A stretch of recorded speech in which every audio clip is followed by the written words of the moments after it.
Yeah. Okay, I'm recording. Okay, so you did the protocol. It's what year did you do around?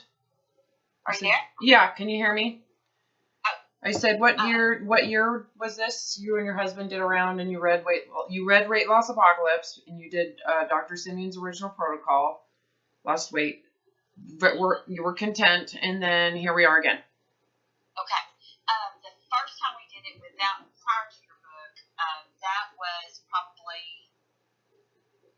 10 years ago, 10 years ago.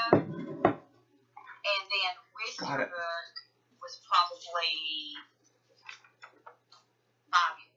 Got it. So you must have, you did homeopathic. Did you do it from like an online source, or did you find someone that gave it to you when you first did it? It was online. I think the name, My Fat Cure or something like that. Yeah, and you must have, because back 10 years ago, it was like really blowing up, but in like hush hush, I have this thing, it wasn't really, that's awesome. Okay, so then you did it with Weight Loss Apocalypse. Okay, so now here we are. You've reached out. How can I help you? Well, being an emotional eater, most of, since I was a teenager and all, that's not something that just, we tend to go back to old vices. Not always. Once you're, I believe that there's healing for everybody. Mm-hmm. I went through a really tough time over the past couple of years with my youngest, and then my mother-in-law, who just passed about 10 days ago. Oh, I'm sorry to hear that. Thank you. Just lots of emotional uproar, and just got to a point where it's like, fuck it, I don't give a shit. Mm-hmm. I mean, I've got life going on, and so wine every night and comfort, Well, in that you totally, and you've got to look at how you're positioning yourself to where you believe you need an aid. I need a crutch. I need a blanket. I need a pacifier. So there's a neediness engaged with that. And when you have that emotional need, it doesn't matter what's the cause, okay? I mean, whether it's a legitimate sorrow from the death of a loved one, the death of a pet, a teenager who's, throwing fits, whatever it is, you're in a position to feel inequipped, incapable. I can't handle this. I need help, right? And you're reaching to a substance, and some people reach to behaviors like shopping or, going for a run. There's all sorts of coping mechanisms when you feel like you can't handle it. So the key here it's not about the food. It's about the sense you have within yourself that you can't handle it. Yeah, it's a way to check out lots of times. Because you can't handle it. So you're checking out, you're repressing it, you're pushing it away, you're running away from it, you're going into denial, or you're just like, I'm pushing pause. And the only reason you're going to do that is because underneath it is a sense of, I can't handle it. So I'm just trying to give you some clarity around why you do it. And it's not that that's a bad thing. You're doing what you're kind of wired to do. It's self-preservation. Yeah. Right? You're born and being, from birth, being comforted by food. Of course, it's a natural thing that we go to. When you're in a state of mind. So I need you to see, hold on. I just want to make sure you're aware. It's not about the food.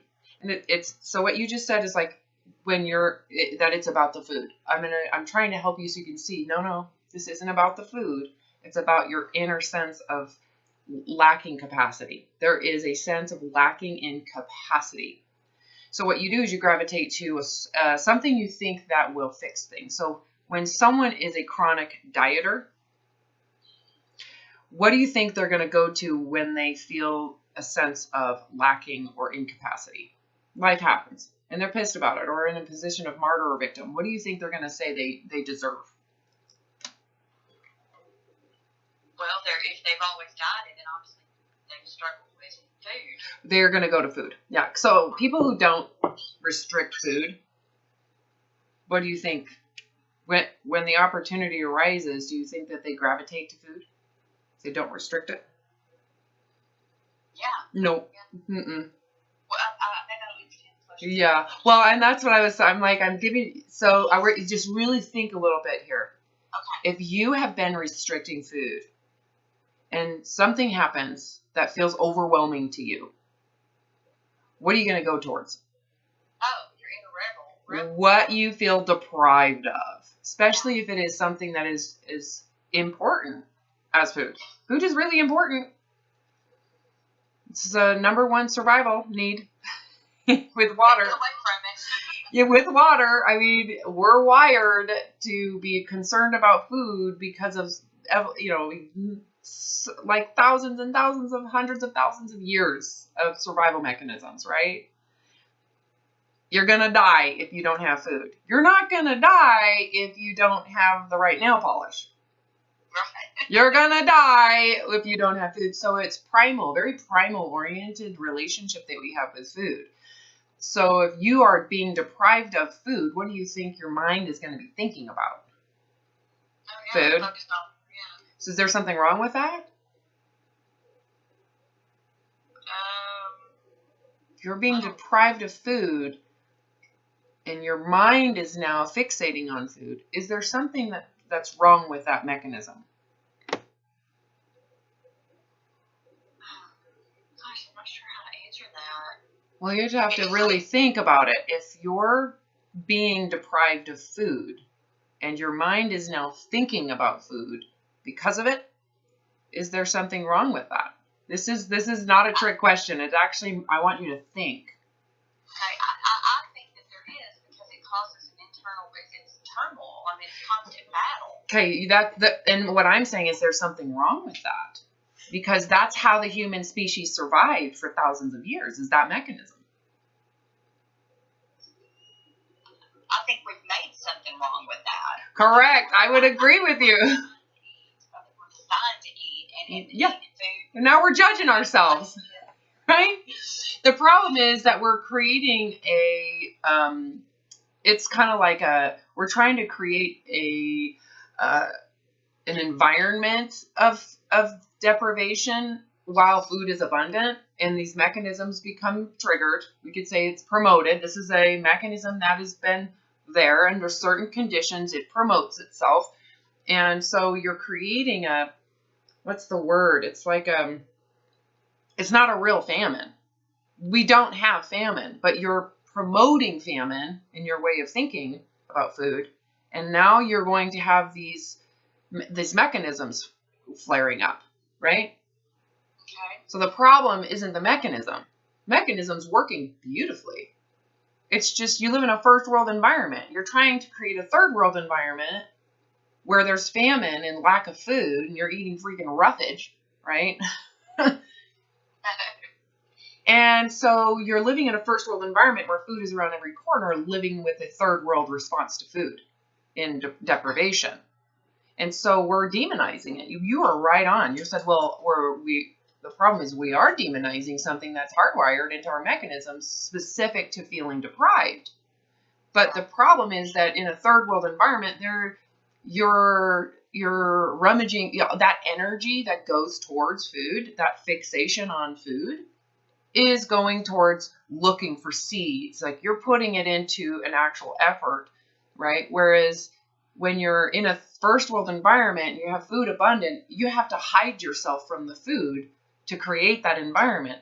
And you're still fixating on getting your food, all the while having to, you have to be really controlled, right? While you have food around the corner. And so we have easy access to actually feed that mechanism. So that's what we call emotional eating. Make sense? So it's really important that you recognize, well, some of these issues with food are not something I should feel bad about. There's nothing wrong with me. It's actually hardwired into our survival mechanisms. And it took millennia for this to be this way. And we live in this abundance. And what do we think we're going to instantly evolve to be something different? No.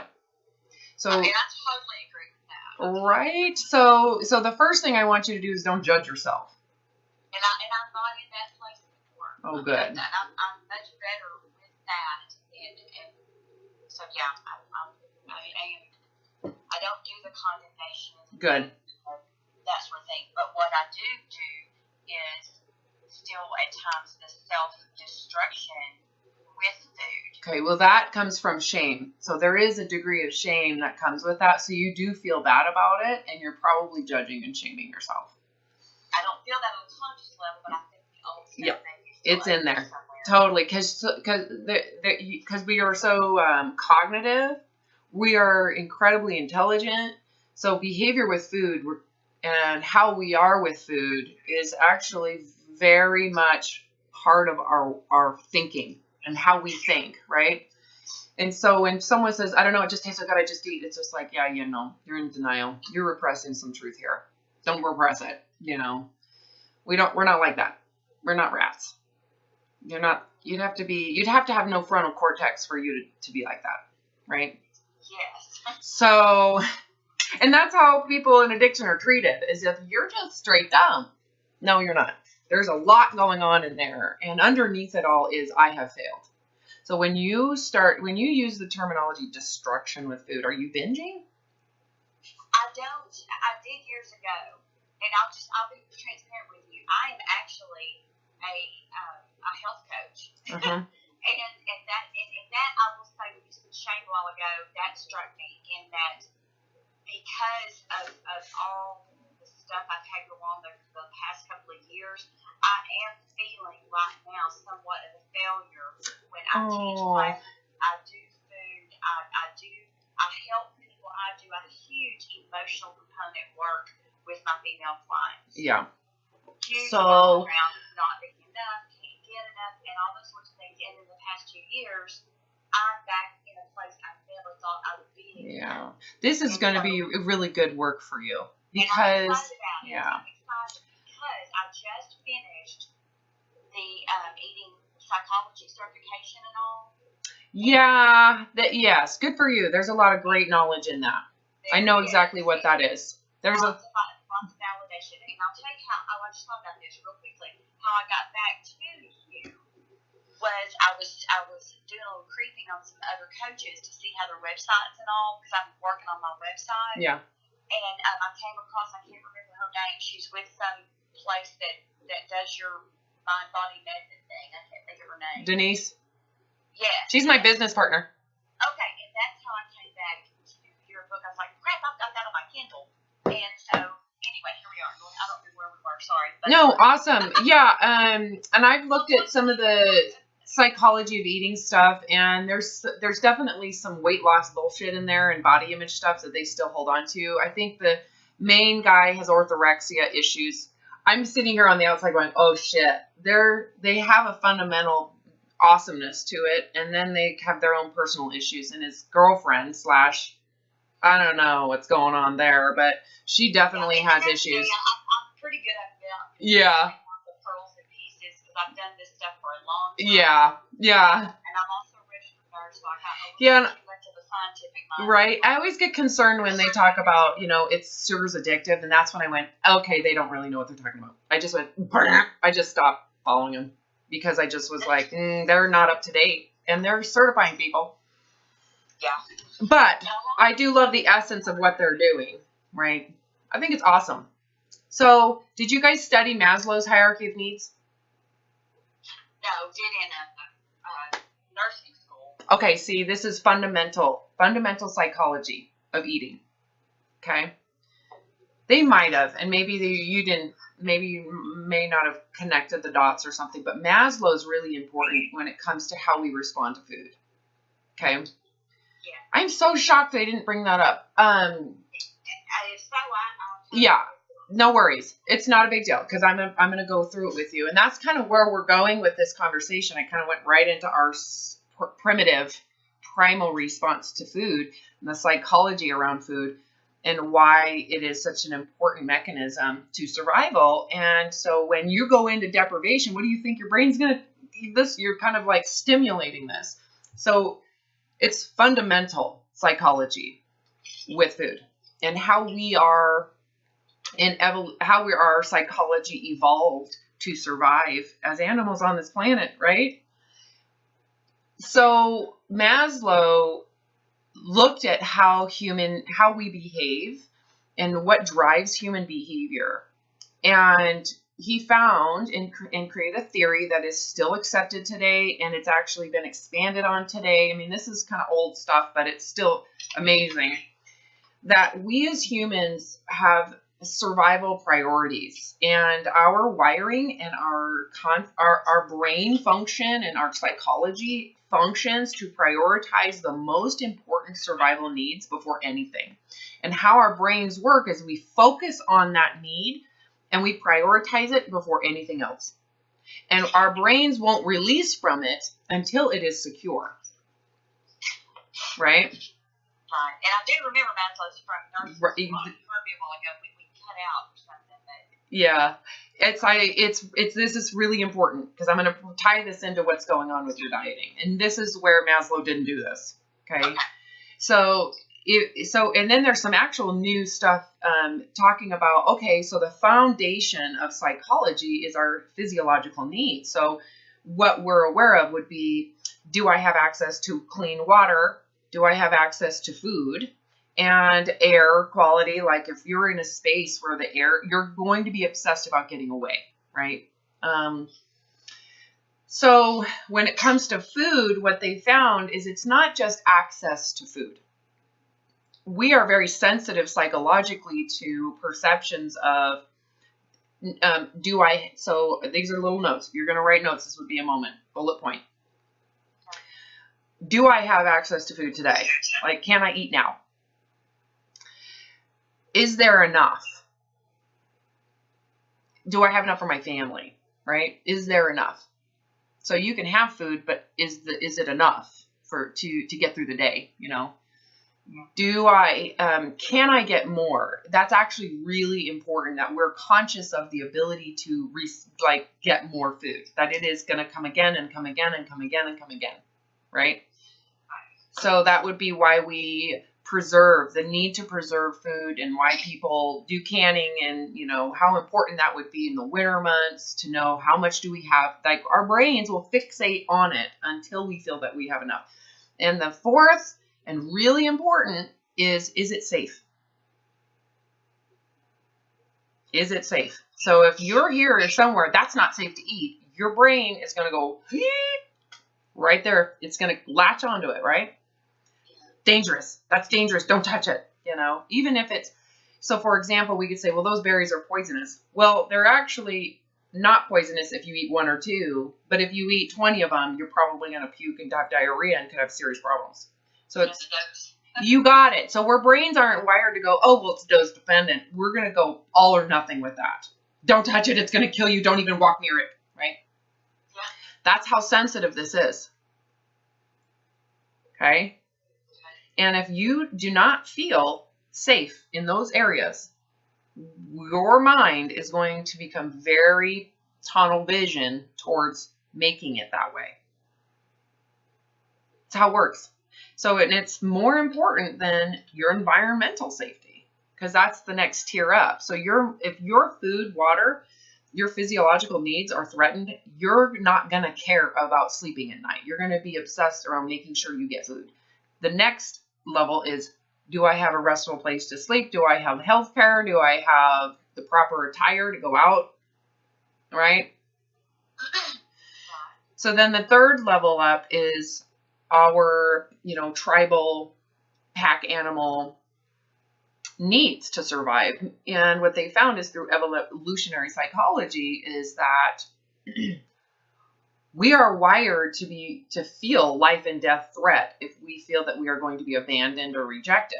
It's very life-threatening to us, because you can imagine through, human evolution, living in tribes and packs of 20, 30 people. If there was famine, they would actually, in order to preserve the group, they would shun.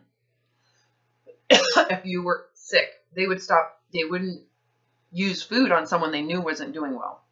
They would have to figure out how to preserve the life of the healthy, life of the people that were working, that could do what was. So it's really important in our psyche to want to feel, we are driven to want to feel safe and secure with our, like, we have a good resume, right? Like, I'm worthy. I'm a worthy person, and which ultimately provides us a sense of belonging. I belong, but it doesn't come with I belong. It comes with I have something to give. That's how we process it unconsciously. I am lovable. So put that in quotes. I am lovable. Because if you have that feeling within yourself, then you will feel that you have a place, right? You're not necessarily waiting for someone to tell you you have a place. That would be codependency. That's where people get messed up, right? So the problem here in our current society is that we are programmed to believe that your worth and your lovability requires that you maintain a level of leanness. Yes. Fitness. Okay, so do you remember in China, there's like over 1,000 years that they foot bound their girls?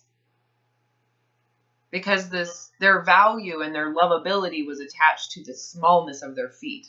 And it was symbolic that they could handle pain, they could handle focus, that they prioritized it. It was symbolic, like you have control, you have willpower, and they promoted it.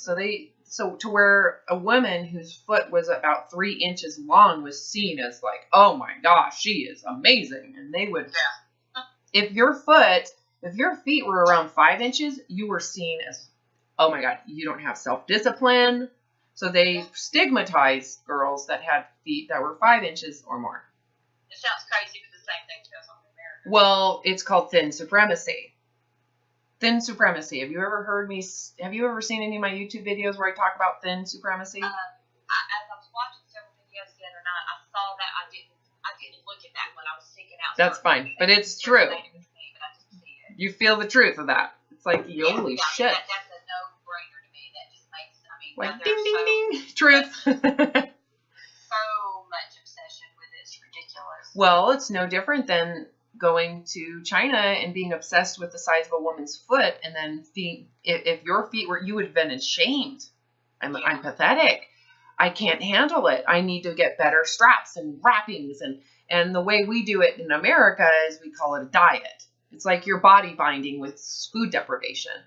And then they promote it as if it's healthy, not realizing that it's stimulating this primal urge to go feast and to hoard and to defend yourself. You become very defensive of food, animalistic defensiveness of food, right? And then the diet industry says you just don't have, well, the stigma is you have no self-control, you have emotional problems, you're never really looking at, hold on a second. The image that we're promoting is actually promoting this threat to food. So everybody who's in it is going to have some symptoms of this. And the people that are functioning are actually living in isolation, carrying Tupperware around with them everywhere they go. Right?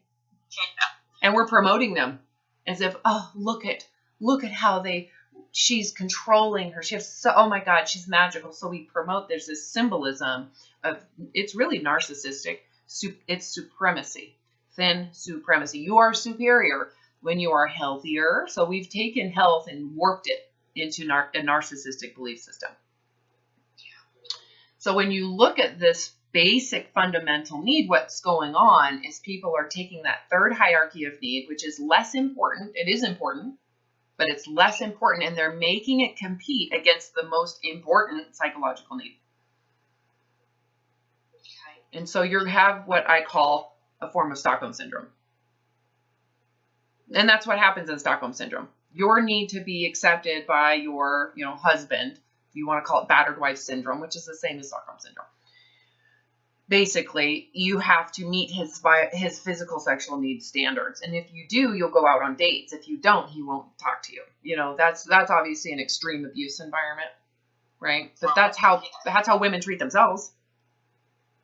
So that's where women hold themselves accountable to this belief system. They don't need some asshole to do it for them. And that's where it is a syndrome. That's the Stockholm, where you have fallen in love with the captor, which is thin supremacy. That's the idol of the imagery. And you hold yourself to these abusive standards because you believe you deserve it. And you hold yourself kind of hostage. A lot of women don't go out in public. They refuse to buy new clothes for themselves. So they actually limit self-care because they believe that they have to be thin to do it. right? It's pretty warped. Well, it is, but it's so common that we just don't see it. Yeah, you just with a lot of that, that's for sure. Yeah, and it's just like we don't know it's happening systemically, right? Because it's such an accepted belief system. Once again, foot binding lasted a long time, centuries and generations of telling your daughter she has to wrap her feet. And they believed it. So you can imagine how it impacted those girls' self-esteem because of the foot size. Not going out in public, even though they're disabled now. So instead of being physically disabled, you become psychologically disabled because of the problems you have with food. So it becomes, so when you talk about, I have this emotional thing with food, I'm hearing, I have emotional issues with deprivation. Your issues with food are a natural thing that occurs as a consequence. No one questions that, the diet aspect of it, because you believe, well, I need to diet to maintain a certain level of thinness. Even if you think, if it's not super thin, in your mind, it's a degree of thinness, and it might really symbolize what you think health is. So there's all that symbolism you've attached to it, even though there's science that really dismantled the idea that fatness equates to disease. It's more stress equates to disease. Right? There's lots of science to show that actually when someone goes on a restrictive diet, they're more likely to actually have a heart attack. You're never going to hear that from the diet industry. Yeah. Yeah, it definitely throws your body into shock. Yeah, and that, I'll just be honest with you. I don't know where we're going with everything. Uh-huh. I'll be honest with you that because I have, like if I do like a lecture or speak or something, and I do a topic like on, sugar or whatever, I'll jokingly sometimes stand and say, hi, my name is Lisa, and I'm a recovering sugar addict, Mm-hmm. and so I understand a lot of different facets, and I've worked with it, like I said, I have for about 14 years, and I know that I'm on that mission because I am that client, Mm-hmm. that's my Yeah. struggle. Yeah. So I get that. My place of where I am now is that I'm not consumed with diet. I'm not consumed with being thin.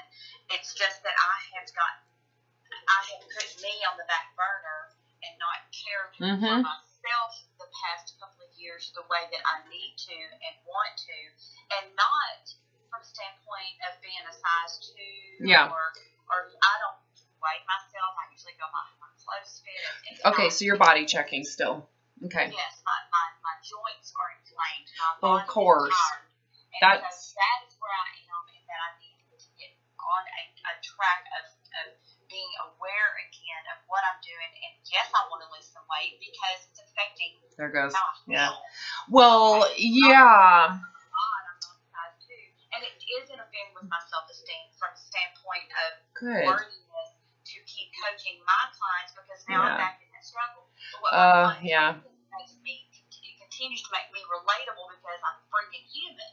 Mm-hmm. So I get all that. I'm just trying to figure out what to, and trying to shake myself back into, okay, pull yourself up. Mm-hmm.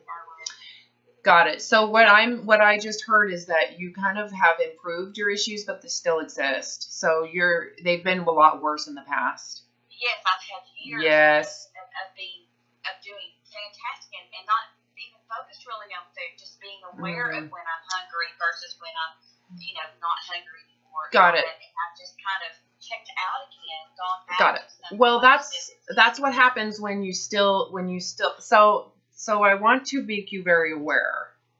You still have these issues. They're just not intense. The volume was turned down. That does not mean you're recovered. That doesn't mean you've actually fixed it. You still hold the beliefs. You've just become more lenient with them. And that does come with relief. The lenience in that belief system absolutely will remove some of the impulsiveness does diminish when you become lenient around thin supremacy, but you still believe it. The other aspect is it your weight that is causing the problem, or is it your inflammatory response to stress? So a lot of people who believe in thin supremacy, weight is always to blame, right? No, and I do understand that. And yeah. Weight at times it's an inflammation in your body. Comes from your brain. Doesn't come from your fat. Yeah. So you've been indoctrinated. So some of that is like, the diet industry has just got its grip around your thoughts. So, when you're under stress, like when you perceive stress, the science of fight or flight was about 100 years ago. It's actually, about 100 years ago, and it still exists today. But this is really important that you see this bigger picture. And if I can help you see a bigger picture, that might help you a little bit. Your brain actually responds immediately to perceived incapacity. So again, it's not that my environment sucks. It's, well, can I handle it? So the sense of I can't handle it does exist in there. Once you get a sense of I can't handle it, or which creates your coping mechanism, which is pause, or, hide, fight. And it sounds like you're in hiding. That might be what you're doing. Again, nothing to feel ashamed of. This is normal human reaction. Good. Yeah, totally. So that would be hiding. Yeah, shrinking, hiding, trying to blend into the background. It's incredible, really, when you think about it as a mechanism. And when that comes from a sense of lack, or I'm not capable. I can't handle this. This is way too much. Overwhelmed, right? Exactly. And that's a sign of lacking confidence, right? So there's a shift between fighting or fleeing in terms of fight or flight. Someone who is in the pride component, they kind of inflate themselves, right? Your ability to overreach goes into action, right? And so you may have done some overreaching, then reality hits and you're shrinking, right? And that might be where some of your inner shame comes in, because you have this idea of what you are, and then reality hits and the truth is coming out. And so you go into shrinking and shame. That's the downside of this pride or an idea. So you understand, and this was the other thing I recognized just by listening to you, is you have an intellect, you're intellectually understanding it, but when it comes to actually going into doing it, you're lacking in that department.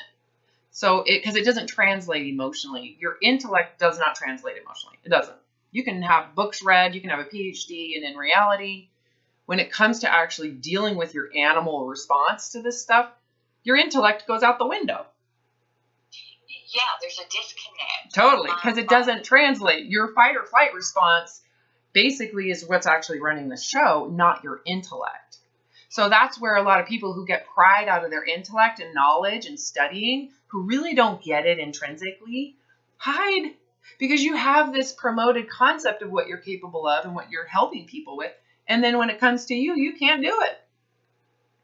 So there is a humbling process in this. And this is, again, it's like, it's not conscious. It's not like you're consciously in pride and inflation. You're not. Yeah, which is I've had 2 years of hell and I've lost hope track of me.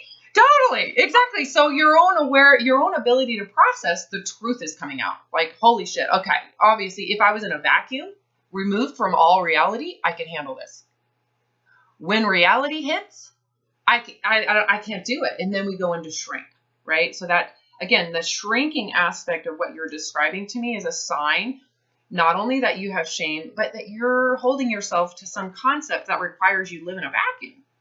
Because once you come out of that vacuum and now reality's hitting, your fight or flight response is being triggered, which comes from that sense of, I can't handle this. Oh my God, what do I do? And the answers aren't coming up, right? So you go into hiding.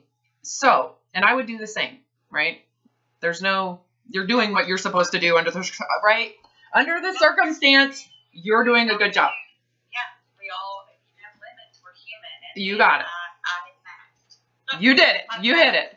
And so I'm smart enough to know that it's if I'm drawing that line, it's time to check back in the life and get back into, that. And it's been 2 years of hard hell, and I've done the hospice thing and everything else with my mother-in-law and all that. But okay, enough. I'm 50, and this is not who I am or what I want for the rest of my life. So I'm fighting to be back. Yes, and that's a sign, right? Your energy is you're starting to feel like I'm now ready to go into what's going on here. I can't hide anymore.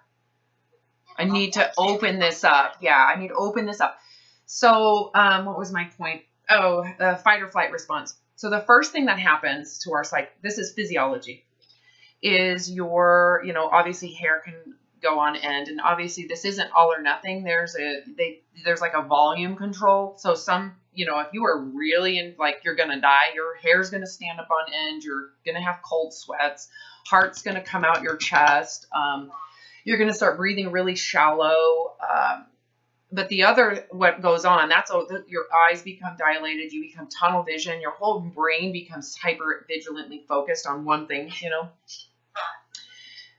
And to some degree, you've been living with that for a couple of years. What happens is your blood sugar immediately goes up because your body is trying to support the energy that's being expended because of cortisol. And so you're probably diabetic without eating. So keep that in mind, because that's how it's supposed to work. There's nothing wrong with that. I might watch my whole body composition change. Yeah, it has nothing to do with food. It has nothing to do with food. It's actually working perfectly. Your body's kicking ass under the circumstance. I'm in supernatural mode, babe. Totally. And so under that environment, that it has the weight isn't the problem. It's actually meant to do that, unfortunately. Yeah. So, but the diet industry thinks, well, that must be a sign that you just suck, and no, that's not the case. I don't feel that, but that's what they think. But yeah, but you still, sounds like you do. Don't repress the truth here. You do feel bad about it. You don't like it. It's not okay. I feel bad. I think what I feel bad about is the fact that I'm still human. And we're you know what I'm saying? Well, that, yeah. Like these super women, and even though I've overcome that stigma a lot in my life of being raised by a single mom, always having to have a plan B, you never can count on a man, so you rip the rug first, baby, or else I like your mom. You know what I'm saying? That's been my life. Yeah. And over the last 15 years, yeah. the man that God placed in my path, I've let go of plan B, and I have come into a fullness of love and compassion for others and myself to a certain degree. And I've done a lot of growing, but there's still more to do. And every now and then that little superwoman thing, big girl panties on, comes out. And no, there are times when they're just never going to be big enough. Well, you just got to be okay with where reality is. Yeah. You can have a fantasy all you want, but reality is the truth, whether you like it or not. And you need to be okay with the truth. And if you're judging it, it's because you're holding yourself to some fantasy. Well, but it goes back to ingrained learned behavior from my mother. It goes back to and you can transcend that. You can change your belief systems. And that's part of the reason why I'm pissed off at myself is that's where I have come back to a certain degree. I'm peeling off another layer of my feelings. You're still figuring it out. Yeah. The thing is and this is what I've learned from my own recovery, is that if you think you know it, you're in trouble. If you really think. Never. No, because there's so much, it's infinite. The space of what we can learn in a lifetime is infinite. So as soon as you think now you're in trouble. And so there's no reason for you to be pissed off. Be more pissed off at the idea you thought you knew. Now you know you don't. It's like, oh, well, that was ignorant. Of course it was ignorant, because you thought you figured it out and you didn't realize, no, you didn't. And so you come into reality and you're like holding yourself to this idea, and the truth is coming out, and you've got to be able to go, well, that was a lie, and the truth is fine. And maybe there's more I need to open myself up to. Maybe there's a lot going on here that I wasn't aware of until now I'm aware, So you got to give yourself grace as you're going, not after the fact. You got to do it now. Give yourself grace now, because you just become aware. I don't know until I know, and I can't sit here and feel bad I didn't know. Because I didn't. Here we are. I still have some belief patterns here that I might want to question.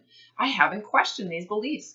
So the thing about, let's just say body image, which is just one of a plethora of programs, and I want you to see it as a programming. Your brain is easily programmed. Okay. If you're vulnerable. So when it comes to programming, it's when you believe something and you internalize it. That's the language they use. Once it's internalized as a truth, it becomes unconscious and it drives behavior. So, there's beliefs you've internalized as truth that is driving your behavior, like thin supremacy. So even if you're looser, you still believe it.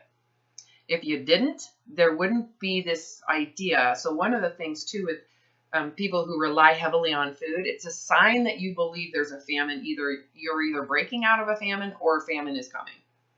So I already know intuitively, because you're no different than anybody else. You're the same because you're human.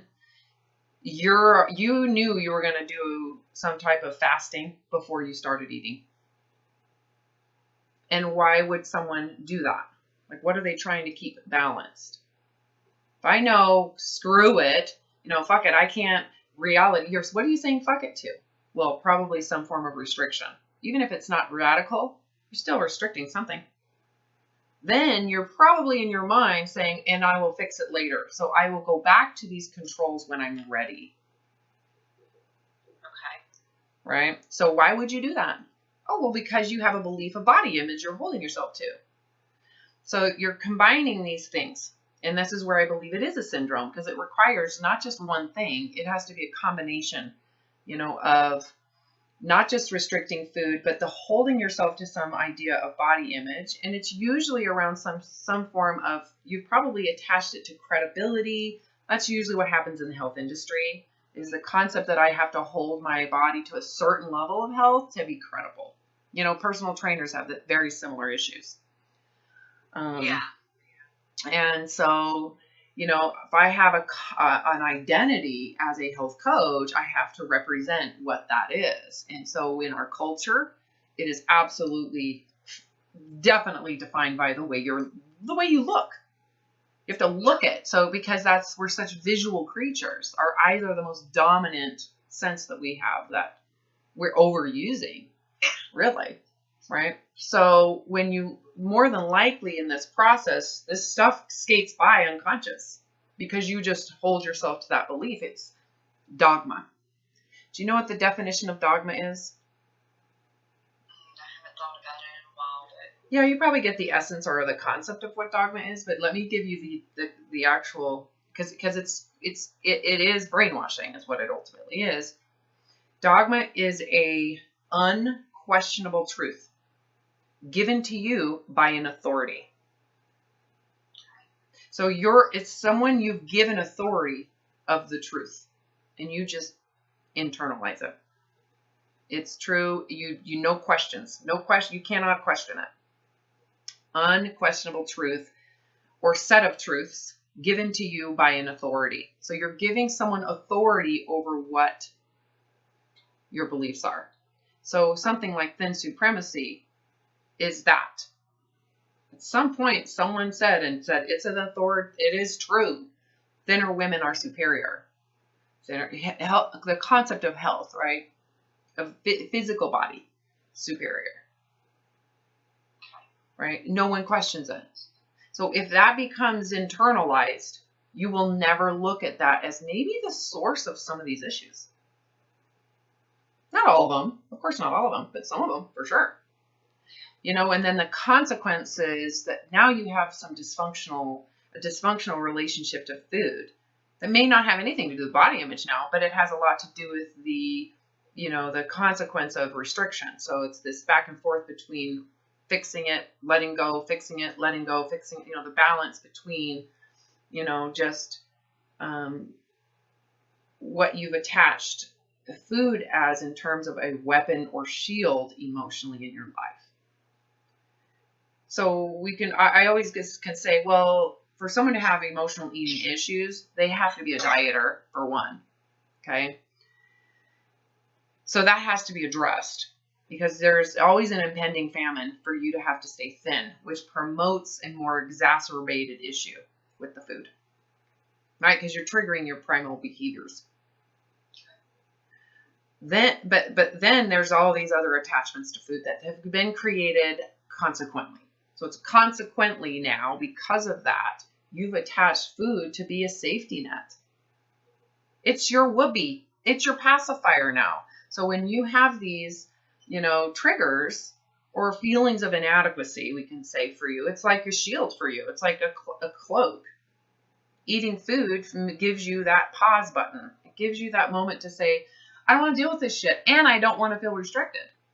And it becomes that survival law. At least I got this food secured. It's like you're behaving like you should. And if you judge it, you're in bigger trouble. All right? Because now there's something wrong with you. And so you're more likely to do it in hiding. Right? Trying to hide from the feelings of shame that you have about it. Because you're holding yourself to some idea of betterment, So for example, if I were to put you in a room, have you ever heard any of the YouTube videos where I discuss the table of abundance? Yeah. Okay. This just gives you an idea of how we respond to food, especially under restrictions. Imagine you win the lottery, okay? Or you find out that you had some generation of family that's in England and they died, and you're going to get their big castle, right? So you move into this big castle, and you're getting the tour, and they bring you to the dining hall, and it's huge, right? And keep in mind, you're going to live here forever, and your kids are going to live here forever, and your grandkids are going to have this access to it if they want. And this dining hall is massive. It holds hundreds of people. And the dining table is full of food. It has everything you can imagine. Everything. Fruits, vegetables, different types of meats, food from different countries. There's like 10 chefs from all over the world that cook for you. Not only that, but you have cereal boxes. You have, different types of candies and homemade stuff and store-bought stuff, and anything you can imagine is on this table. Okay, all varieties of pies and cakes and everything. Cheeses. You get what I'm describing. And it's abundant. It is so abundant, and not only that, but when you go to eat, it gets restocked immediately. So it's just overflowing. It's there at all times. How does that feel to you?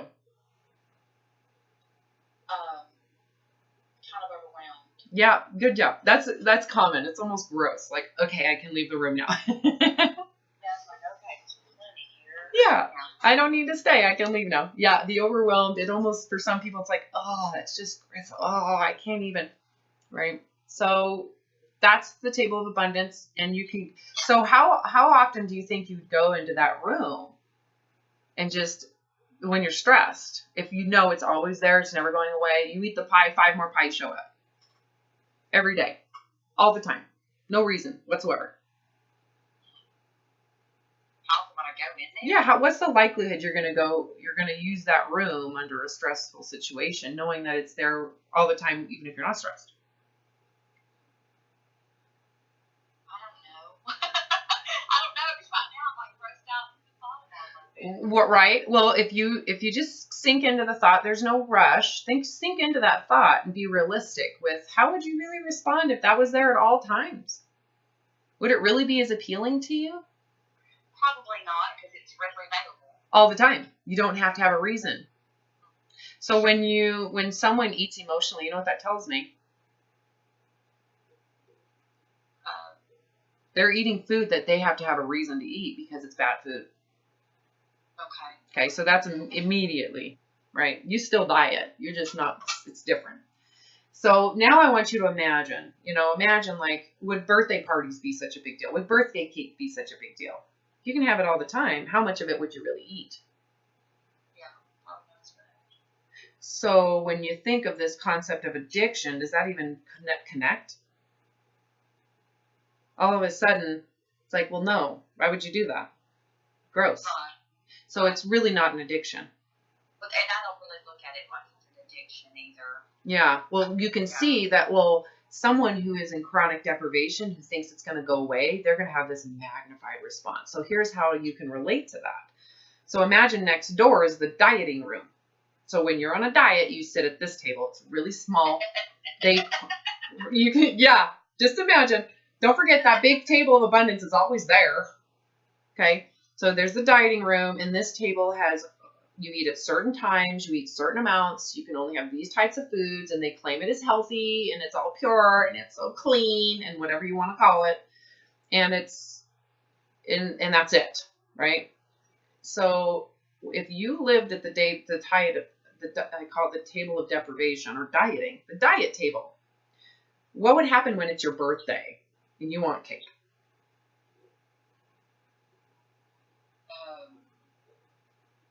You would overdo it. Well, you're going to sit, first of all, you're going to go, I deserve to go to the table of abundance. So you're going to sit there and you're going to argue for why you deserve it. You're going to position yourself as a deserved, entitled person, and I deserve it, and fuck it. It's my birthday. My mother-in-law is dying. I deserve to go over there. Yeah. And so you're creating a need that isn't physical. You're creating a need, and you're going to go over to that table, and what are you going to eat? Your cake. Yeah, what you don't normally get. And let's just say you get to sit there all day. So what's going to happen all day at that table? Probably going to eat it because it's there. All day. You're not going to leave the table. You're just going to sit at the table because you know the next day you have to go back to your dieting table, which is where you're supposed to live at. So you can see when someone lives at the diet table, they're always looking for some reason. I get to go to the table of abundance. You know what? I deserve it.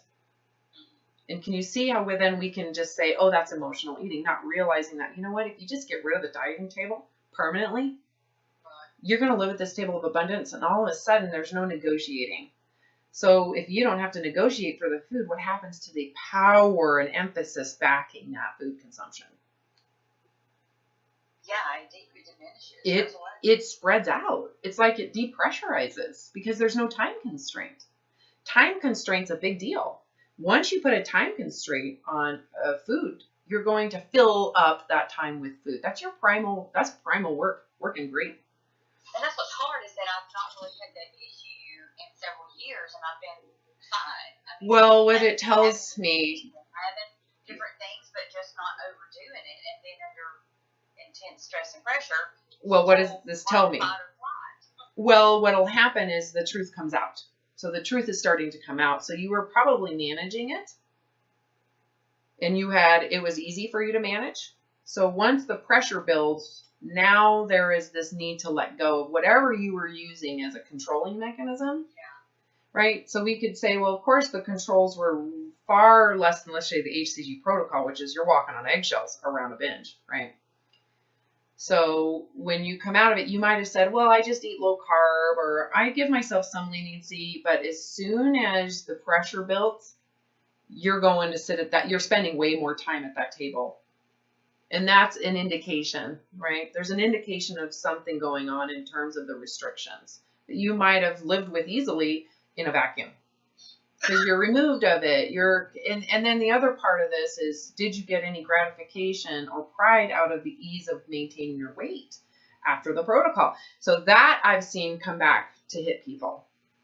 Is they go through the protocol, they lose the weight, and then they get gratification. That's that psychological kind of narcissistic, I'm safe, that third hierarchy of need, feels safe. And you manage it. And then all of a sudden life hits the shit fan and you're like, I just don't want to manage this. I don't have the energy to manage it because now reality is real. And whatever I was doing to manage it, I can't do it. Even if it was not that much, it's still to some degree, you're still massaging the dieting, if that makes sense. And you just took a break. On top of that, the other thing that I've seen happen, and again, I'm just throwing this out there and you can kind of figure it out for yourself, is as your blood sugar is going up because of the stress, not because of your food, right, and you can sense you're gaining weight, all of a sudden your issues came back because you had given yourself the lenience as long as you're maintaining. But if you had started to gain, now those restrictions come back, the conditions come back. Okay, yeah, that makes sense. Yeah, because you now are like, well, crap, I have to fix it. So now the pendulum swing starts to swing. Now I got to restrict my sugar. Now I got to restrict the carbs, and all of a sudden you're like sugar and carbs, sugar and carbs, sugar and carbs. Right? Like now you're sitting at the table at the sugar carb section a little longer than you should because you're thinking, I got to go back into that table because I've started to gain. And so this is in the process of recovery. Here are 5 points of recovery that I go through. And this is all going to be in my next book published in this next version of Weight Loss Apocalypse that I'm writing. That's one thing I was going to ask you about. I couldn't find it anywhere. No. I'm taking freaking forever. It's taken forever.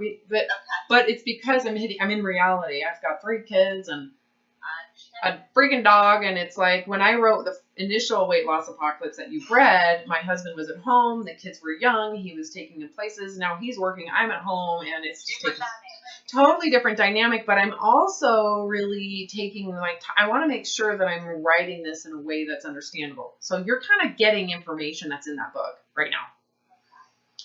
So 5 points, what I've come to realize is that the issues with food will always be there if they're threatened by a form of body image, because especially since the body image we're conforming to is biased towards thinness, that equates to deprivation. It has to, right?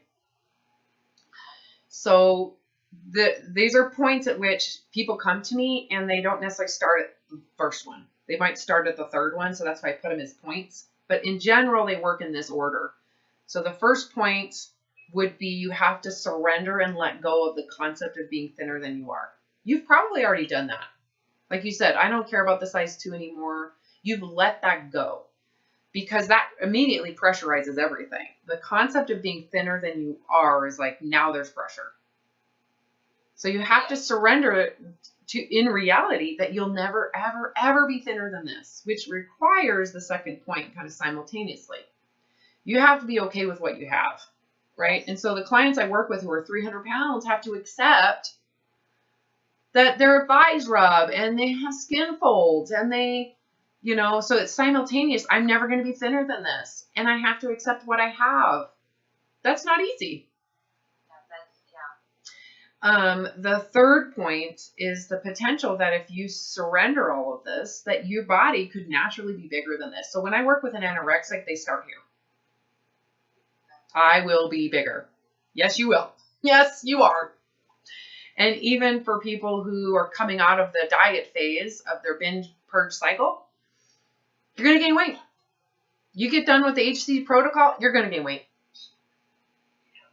So that aspect, that third one is the willfulness to gain more weight, which is like saying I'm willing to be inferior to the narcissistic supremacy shit. That's it, that this is based on. Right? So to let go of being thinner, you're basically saying, I'm willing to let go of superiority. The concept of winning, that I am special. There's that narcissistic kind of fantasies of being the cream of the crop that a lot of people attach to this stuff. And some people, it's not even cream of the crop. It's just, I want to blend into the thin background. I don't want to be seen as inferior, right? So those are the 3. I'm willing to gain, and it is permanent. So everything is permanent. You have to be willing to do this permanently. If it's not permanent, they're going to relapse at some point, right? The 4th point is if your body on its own naturally loses size, that you don't attach supremacy to it. You don't attach superiority. You don't attach success to it. You don't care the symbolism attached to it. It's none of your business. You don't get that narcissistic high from the concept of thinness, right? Because that's the, if we want to talk addiction, the concept of safety and security through thinness, that's addictive. Yeah. Right? So you have to be willing to not care. If your body naturally loses weight, don't attach to it. Don't latch onto it. Become indifferent. And then if your body does lose weight, you have to be okay that it might regain it. So there's regain after loss. Regain after loss. So if you look at those points, you'll see it kind of covers the whole shebang. Being thinner, staying the same, gaining weight, losing weight, and then regaining lost weight, right? For a lot of people who lose weight, regaining weight is the most horrible thing, right? So for example, if someone who's 200 pounds does the HCG protocol, gets down to 150 pounds, and they take pride on that, what happens if they regain the weight? Now they feel worse at 200 pounds than they did before. So that's called relative deprivation. Definitely more devastating. Yeah, because the symbolism is that you can't handle it. You suck. You got it and you couldn't even keep it. So it's worse. So this is a common reason why people sabotage their weight loss process, because they don't want the pressure of failure. So they just fail as they go, you know. If you surrender this whole thing, what happens to how you relate to food? What happens to the table of thin people, thin dieting? It's not necessary. And then what happens to how people relate to the table of abundance if it's there permanently? The indifference. You got it. It depressurizes. So people who are sugar addicts, food addicts, binge eaters for decades, their issues melt almost instantly. Because there's no concept they don't have that belief pattern. I've done something wrong. I'm a bad person. I should fix this. They completely remove that belief system. And it is a belief system and program. Because if they don't believe in thin supremacy anymore, and they're willfully accepting the truth of the body, even if it's stigmatized by people who do believe in thin supremacy, right? The willfulness to do that gives them freedom to sit at this table of abundance. And because it's there forever, these issues, these primal kind of triggers to feast before famine, it goes away. It's like instantaneous. This is where if you listen to the YouTube videos where I'm talking to someone who is a binge eater and that they're instantly stop binging. I haven't binged since the day we started talking. It has nothing to do with what we're doing with food. It has everything to do with the release from dieting, right? But as soon as they start to believe I need to lose weight, what happens to their issues with food? Boom, right back. Yeah. So for you, I could say, okay, well, she probably let go of the ultra thinness, gave that grace, and she accepted her body as it is, but she created a condition around I can't gain more from here. Or you gave a limit to that, and that's where your recovery had limits. Okay. That makes sense. Yeah. That resonates. I've seen that. I've seen it a ton. And again, it's a process. And that's what I tell everybody. It's like you don't know until it comes up again. And you're like, well, shit. It's another layer. Ah, it came back. Why is it back? Well, because you put conditions around the body, which means you were still fixated on the body. It might have just not as been as narcissistic, right? Narcissism, I want to make sure that when I use that language that we're connecting around how I'm defining it, to me, that's survival mode around feeling safe in a superior standing. So we all are wired this way. Narcissism is just survival mode, self-preservation, but it's attached to the need to feel superior to feel safe as a human. So it's not just I'm lovable, it's I'm better than you. So it's not, so I don't think that that's what you believe. But however, thin supremacy, that's the foundation of that belief system. So people who believe it, even if they don't have a personal belief of I'm better than you, they carry some of the symptoms of it because that belief system is thinner people are superior. Did that make sense, what I just said? I think mostly. It's a narcissistic belief system. Okay. Thinner people are superior. Why? No one thinks that unless you have these symptoms of survival mode that requires a level of superiority to feel lovable. Yeah. Again, it's like we're all trying to feel lovable. Someone is stuck in a state of narcissism, believes they are superior. They hold themselves to superior standards. So they're more likely to have shame. Okay. Perfectionism. The higher you go, the harder you fall. Correct. You got it. And then if they are stuck in like their own self-preservation, they just go to blame everybody, right? Blame, blame, blame. It's not me. I'm not the one with the issues. It must be food. It must be this. It must be that. And the diet industry promotes that. They actually would never tell you that they would rather say you just can't handle it. You suck. Or, oh, the food made you do it. They'd never look at their form of deprivation as an actual trigger to what you're doing. That you're doing what you're supposed to do with your inherent mechanisms, but what they're preaching is triggering it. All right? They would never admit that, ever. No, because it would help you get off the roller coaster. Right? Off the hamster wheel. They wouldn't want, and not only that, but they're going to say, oh, you can't sit at the table of abundance because you can't handle it. Yeah. Well, it's actually very true what they just said, sitting from their table. Yeah. Of course. I couldn't either. Are you kidding me? You get rid of that table and you sit at that table of abundance and it's there forever, permanently. You're not going to want to be in that room unless you're hungry. And then you get excited. Yeah. Because that's what you want, you know. And what they found too, on the side note, and I don't know if they taught this with the psychology of eating, is when you're in fight or flight, your whole gut stops digesting. Oh, yeah. I work with tons of people with IBS and Crohn's, and I'm like, there's like a 70 to 80% correlation. If we, and because they always want to come and you give them a probiotic or you give them a magic pill, and I'm like, no, we need to work on that emotional stress and bullshit. Totally. I start teaching them EFT and all this kind yeah, of stuff. Yeah. Yeah, because you're in survival mode. What do you expect? Your food's not going to digest. It's going to dump. Yeah. You're like, that's not a problem. It's your brain. It's how you're responding to these. Again, it comes down to you feel inadequate. If you feel inadequate as a person, boom, fear, fight or flight is going to start turning up. Volume starts turning up. The higher the volume, the worse your digestion is going to be. Not because that's a problem. It's because that's how it's wired, and you're going to have high blood sugar. Now imagine, I want to just give you this for a second. Imagine your stress is coming from the fact that you think you're inadequate because you're overweight and you're trying to restrict food. So food is now the danger.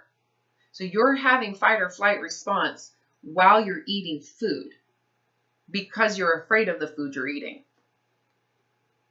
Yeah. While you're eating the food. So imagine you're not really tasting it, you're not really digesting it, you're having high blood sugar while eating. It's specific to food. Food is the bear, right?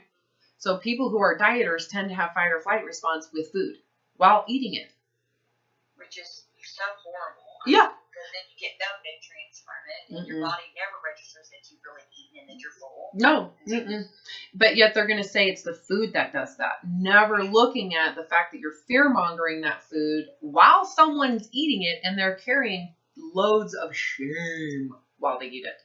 And they found, too, that again, this science was done like 100 years ago. I had Walter Cannon. He's this physiologist that created and coined fight or flight, and he studied all of this with Pavlov. Pavlov studied a lot of this too, the mouth watering, the bile secretion, all this stuff.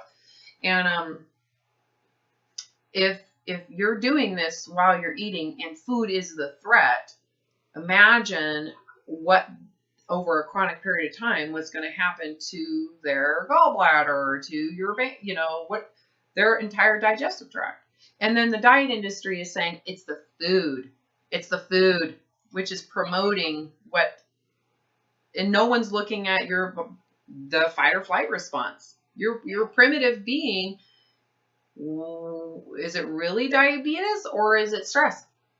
Yeah. They call it psychological diabetes. Let's not hate the black and white of it in the masculine way that we calories in, calories out and all that, because there's so much more to it than that. We're so much more than physical matter, Oh, yeah. It pisses me off when people want to deduct it and make us just this machine, and we're not. Well, there's the simplification of it comes from that myopic fight or flight need to pinpoint and just say that's what it is, because it simplifies it enough for the survival mechanism to feel better. So people that go deduct it to that, it actually is serving their need to control. So the whole concept of calories is very much a controlling mechanism from that state of mind. So it makes sense for that state of mind, why you would need to micromanage reading labels, even label reading. There's science around people's state of mind who tend to label read. Not the happiest, healthiest people who label read. Yeah, they drive people nuts. Well, because they're actually trying to fix that feeling of fear. So that's a sign they're inherently in a state of fear about food. Why would they be that way? I could see if you have an anaphylactic reaction to certain foods, why that would be the case. Yeah. But for most people, that's not the case. Right? Very small percentage. Correct. So when someone is label reading, that means that food is dangerous. So they're actually stuck in that first hierarchy of need. And their brain works that way.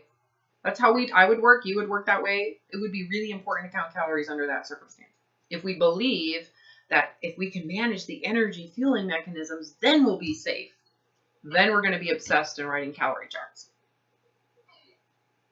Because hormones too complicated. I can't manage my hormones, right? So you just live in fear. Oh my God, because you have no bearing around what's going on. But the illusion you're controlling things by even just saying I'm controlling sugar, that's an illusion you're controlling what's going on. But people can get that narcotic high from that illusion of safety, even if it's like nowhere close to true, because they're in fight or flight and they have high blood sugar.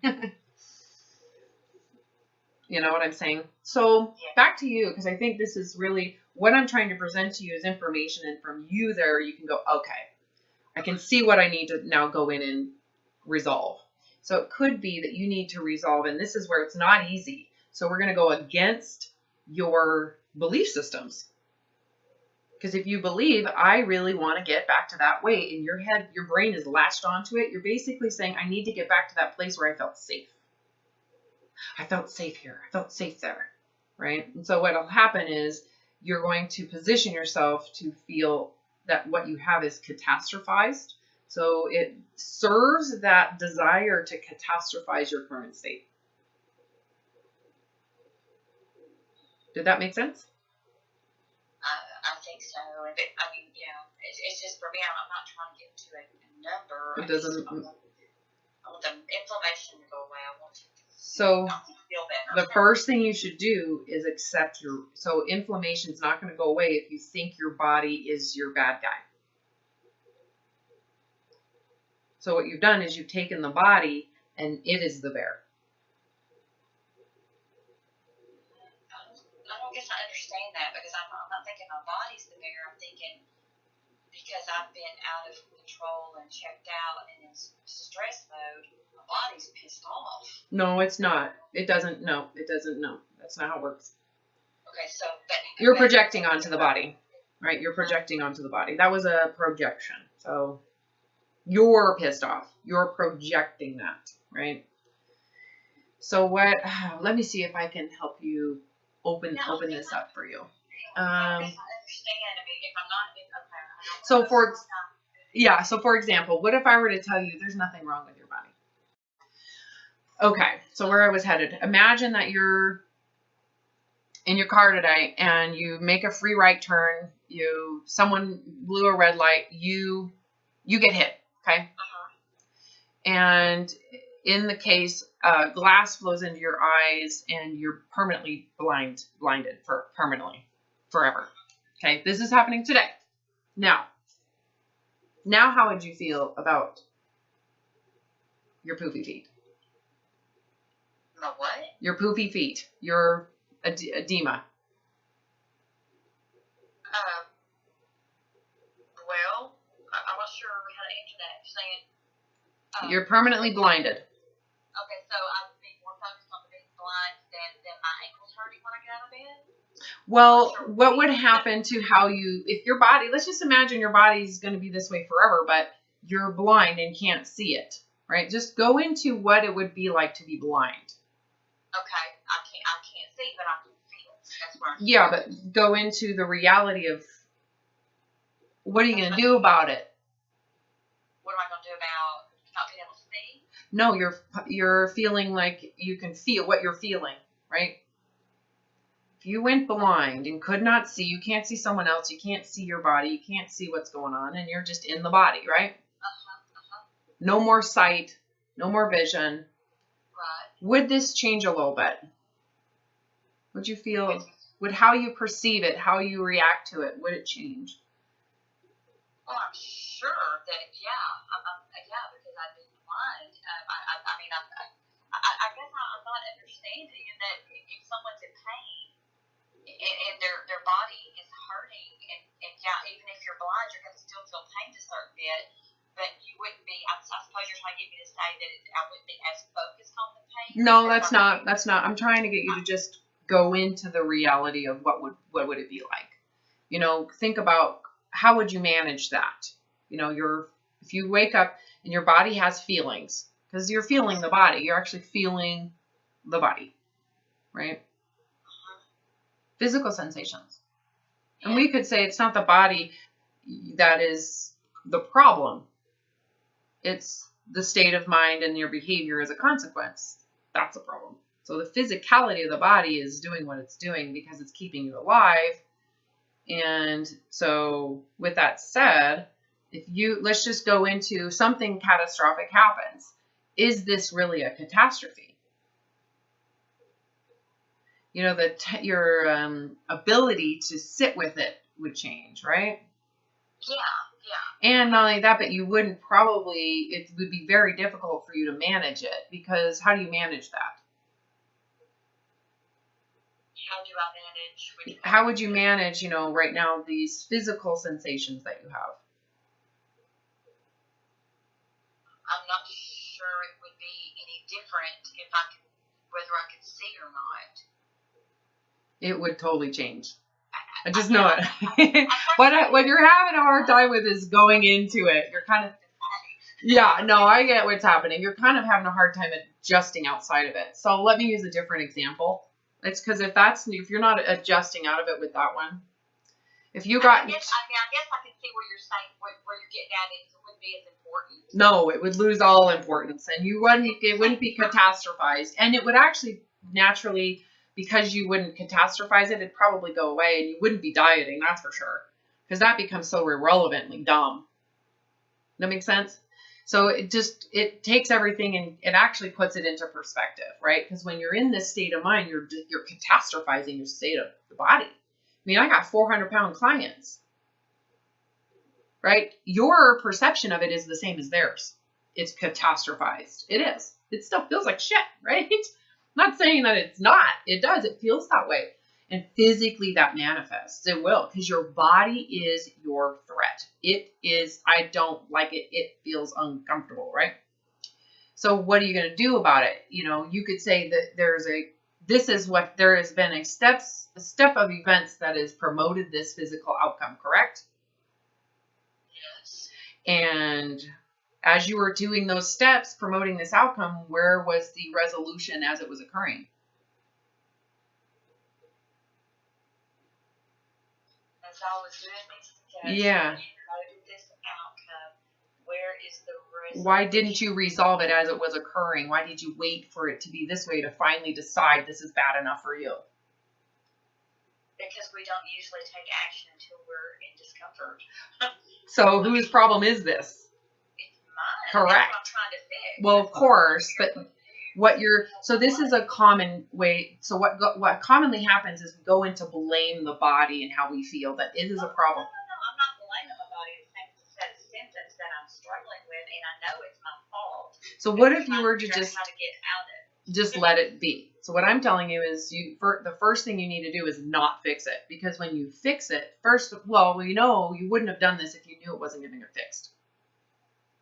Right? Yeah, I heard you say that earlier, and I get that. Yeah, you wouldn't have done it. In my mind, I thought I could always go back and fix it Correct. later when I didn't have other things to focus on. So you've been enabled. So that's the enabler. So in terms of a codependency drama triangle, you're in it. Yes. You are the victim. You're a victim. You deserve what you want to abuse, and I will have a rescuer in the diet.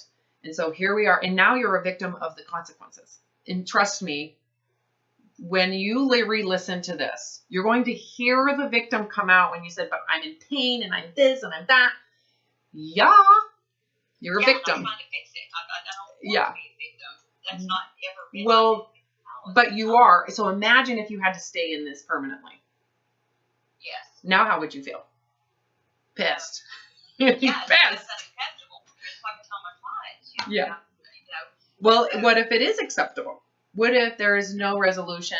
Your behavior, how you did this, you thought someone was going to sweep it under the rug for you, and now you have the consequences, and they're real. Mm-hmm. And it's not going away. What would happen? Okay. So you're wanting me to, you're saying I need to accept it. Yeah, start there. Because what's happening, because you won't accept it, even though you are in charge of what's going on here, because you have an enabler to sweep it under the rug, you don't have to resolve these consequences. You don't have to really look at what this is. And it is true, as much as you might not want to hear the truth. You might want to repress this because it's uncomfortable. You're a victim of the body. And this is how this works. It flip-flops, right? And it's not, so we become a victim of our life circumstance. I deserve to eat food. I need an enabler. I need a rescuer in food. You use your rescuer in food. Now I have the consequences. I don't want that. I'm a victim of that. So now I need a rescuer in the diet. The diet will rescue me from all of this. That's uncomfortable. I don't like it. And I don't want to accept it. Right? So get rid of my consequences, but give me what I want in this. So it's like a flip-flop effect, right? At one point, the diet, is your rescuer. At the next point, you want your food.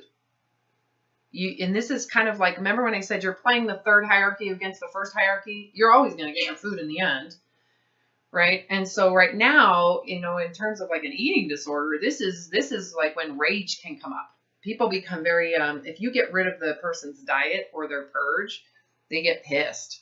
Now, I'm not saying that's what you're doing, but there's going to be anger. What'll happen if we put this to a stop and then we say, you're not going to fix it, what's going to come up is what's underneath it.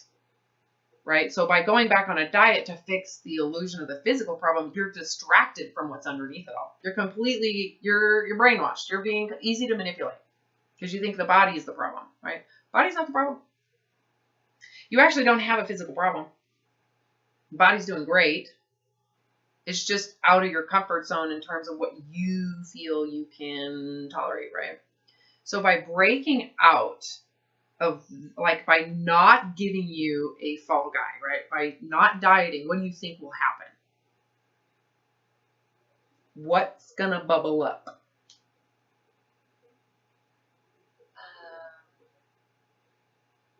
I guess emotional stuff. Yeah, that you are not addressing. It's repressed in there. Okay. And those will be, because there'll be probably identity issues with yourself, and the body image has become maybe a part of that identity issue, and that's usually the case. Okay. You're hiding behind an image, and that's why it's so important that you get your image back. Even if it's not about your weight, it's an image.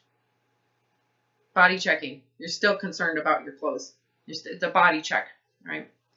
So in eating disorders, that's like, a lot of people say, I'm so much better, I'm not weighing myself, but they're incessantly using their genes to measure where they're at. Not that you're doing that, but it's like, that's typically how it works. I don't weigh myself anymore because that becomes crazy train, but I do fit this certain range of clothes. And if I don't fit those clothes, I start to have these issues. Yeah, they kind of bubble up again. And then I repress them by going on a diet, right? Because I don't want to face this. There's some things under there you're not facing. And so that's why this becomes this kind of like temperamental back and forth because you're repressing on two sides. This is not easy, what I'm describing. It's like totally backwards. Because the diet industry right now would be like, well, of course, you need to feel better about yourself because you need to get back into your regular size so you can feel. And that's just enabling the body image aspect. It's like promoting it, to be honest with you. Okay. So you have to go in and undo some of these belief patterns. And the only way for them to come to fruition, for them to come up and become conscious, is for you to not do what your instincts are telling you. And I guarantee you, and I have a lot of compassion for you, this is absolutely stimulating fight or flight response. If you don't diet right now, if you refuse to do anything about this, you're going to have some fear is going to start bubbling up, and fight or flight symptoms are going to start coming up. Well, listen to this. My husband works out of town 2 weeks at a time, and we've been the back and forth thing with my mother-in-law and all this crap that we've been dealing with, and so he's put on weight too, and he's been begging me to do some different diets, do some different things with him, and I've just been like, no, I'm not doing it. I'm not doing that shit.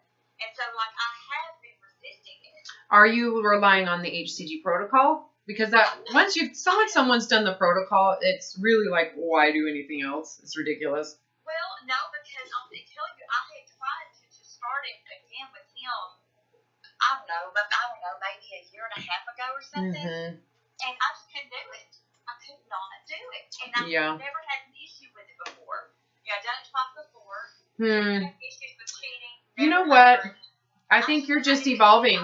I think you're evolving. I think this is like, it's time to face your shit. Yeah. I think that's often what I hear. And I'm like, all right, it just sounds like you're really you need to deal with some of these issues because you're not willing to fight anymore. I'm in a peeling off layer. Yeah. I feel like I'm in that pit and I'm fighting to walk through the fire. I'm fighting to walk through it. Yeah. And you got to surrender and just help outside of myself. Yeah. I can't be my person for this, and I get that. Well, some of this is going to require you think your way of thinking about it isn't going to get you through this. You have to get outside. Because that's why I was getting so intense while ago when you were trying to help me see these things, because it pisses me off because I really want to see it, but that could be me. I needed to use a different, that one didn't connect for you. I'm okay with that. You're going to see it. Not you. It's that I'm irritated because what's wrong with my fucking mind that I can't see this? Well, you're not questioning some of your beliefs. So it's like sacred. There's sacred beliefs you're holding on to that you're like, Robin's crazy. I will sound. No, but I will when I start saying you need to accept your weight right now, permanently, forever, and you can get bigger. But I'm going to be in pain. Yep, you have to accept everything that comes up as a threat because you're clearly attaching survival mode to this. Okay, so if I'm accepting my weight right now, but now I'm projecting onto, because of the symptoms I'm suffering, that I'm struggling with. You'd have to accept those too. You have to accept everything. Be okay with that. So I think where my fear comes in, okay, at what point do we do something different? But you're saying it's not about me doing something different by accepting all these things. The something the other takes care of itself. Well, what you're doing is you're opening yourself up to you not being the controller, to allowing this to, for example, if your body is going to stay inflamed without your help, that means you really have something wrong. So by going in to change it, you're basically saying, I have control over this. Well, should you have to control it if it really is underneath it all? So for example, should you have to eat gluten-free, dairy-free, sugar-free to keep your weight off? If you do, you seriously have metabolic problems. Does that make sense? Because you shouldn't have to restrict to such radical extremes to just maintain. Right. Does that make sense? So what you've got to be able to do is surrender. Let the body become itself. It might not need you. You might be the problem. So you'd have to surrender. Correct. And you have all these like, well, shit. Now I have these. And I'm like, yeah, I know, right? You've been enabled, you little victim. I'm not a victim. Yes, you are. Accept it, and so you'd have to surrender some of your positions to go, well, what if I don't really know? I have to be open to this possibility of what I'm not aware of. And I hold these beliefs that I think I know. And you have to be just like, you know what? I'm just going to let things happen. And they might come out to be that what I think and what I thought is actually a figment. It's an illusion. It doesn't actually exist. You'd have to be open to what you don't know. This would be like handing you a blank map and saying, go. But I don't know. You don't. But I know this map. You do. It goes in circles. You're here again. You came right back here. Circle. And I've changed so many things over the years and adapted so many different ways and of it thinking. Still went into a circle. Yeah. It was a longer circle. Same circle though. And so it feels, and what I do with that, because of my nature being such an optimistic type person, is, to me, that is progress. It's not I would agree. perfection, but it's progress, and that is what I have to hang my hat on. And because that's what I tell my clients. It's not about perfection. That's an illusion. That's setting yourself up for failure. And so, as much as I'm preaching that, I have to apply that to myself still. Yeah, well, but you do, right? I'm a failure! Crap! Well, and you have to really look at what you're doing in reality and go, why do I have to have this positive talk? I didn't do anything wrong. Nothing's been done wrong. I did the best I could with what I was aware of. And I wasn't aware this went in circles until I became aware it went in circles. I just have to take a step back and go, okay, nothing's been done wrong. I'm figuring this out. And this was an important part of the process. So I just checked a box. I have more boxes to check. So you don't even have to do this whole compensating, talking yourself up thing. That's compensation. I know most people or coaches don't even know they're encouraging compensation. You have to question, why would you feel bad about something so dumb that you need to compensate and talk yourself up? You haven't done anything wrong. Yeah. Really question that. You haven't done anything wrong. You've done a great job. Maybe you might want to think about this idea that I figured it out before you've actually figured it out. And you have to be okay when reality shows up and it's clear you're still trying to learn what's going on. You know, I fully admit what I'm talking to you in 5 years from now is I'm going to evolve. I have evolved since writing Weight Loss Apocalypse. What I'm writing today is so evolved from that. But I do believe it's important. It's a stage. It's steps, you know? Yeah, layers for sure. Yeah. It's how I see it, feel it. Got it. So what were you wanting to do? How can what is it that I can do for you besides kind of trying to help you open your mind up a little bit to look at the body image aspect that does exist here? You know, what is it that you were hoping to do with me?